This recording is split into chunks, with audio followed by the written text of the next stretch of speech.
Für alle ChatGPT Plus User und alle, die es noch werden wollen, ganz frisch veröffentlicht.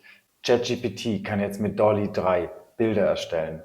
Einfach in ChatGPT eingeben, welches Bild du möchtest, und schon werden 4 verschiedene Bilder für dich erstellt. Es werden immer 4 verschiedene Stile erstellt: Foto, Illustration, Zeichnung und Vektorgrafik. Ich zeige euch das jetzt einfach mal ganz schnell. Öffne dazu einfach dein ChatGPT, achte darauf, dass du Plus-Mitglied bist. Dann klickst du einfach hier oben bei GPT-4, das wählst du aus, und klickst unten bei den Erweiterungen auf DALL-E 3. Das wählen wir jetzt aus.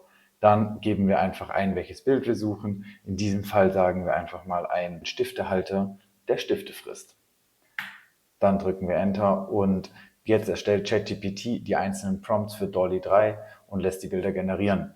Das Ganze dauert jetzt ein paar Sekunden und dann werden auch schon die Bilder angezeigt. Wie du hier jetzt siehst, werden verschiedene Prompts erstellt. Wir haben die verschiedenen Bildtypen, das heißt einmal ein Foto, eine Illustration, in diesem Fall einen Render und sogar einen Cartoon, also verschiedene Bilder, die passen können. Und schon siehst du, werden die Bilder erstellt. 4 coole Versionen davon, wie ich sagen muss. Lass uns mal die ersten anschauen. Hier haben wir jetzt ein Foto dieses Pencil Holders, krasse Variante. Das andere ist die Illustration, auch sehr, sehr cool geworden.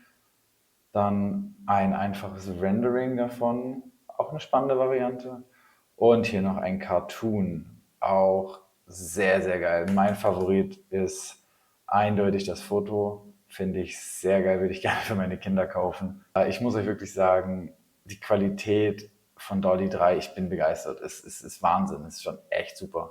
DALL-E 1 und DALL-E 2, die waren schon beeindruckend von der Technologie her, aber hatten einige Schwächen. Aber das, wow, Wahnsinn. Ja, probiert's aus, nutzt es, subscribt euch für ChatGPT Plus. Ich sage immer wieder, es lohnt sich. So, und das war's auch schon wieder für heute. Vergiss nicht zu abonnieren und folge mir für mehr Updates aus der spannenden Welt der künstlichen Intelligenz.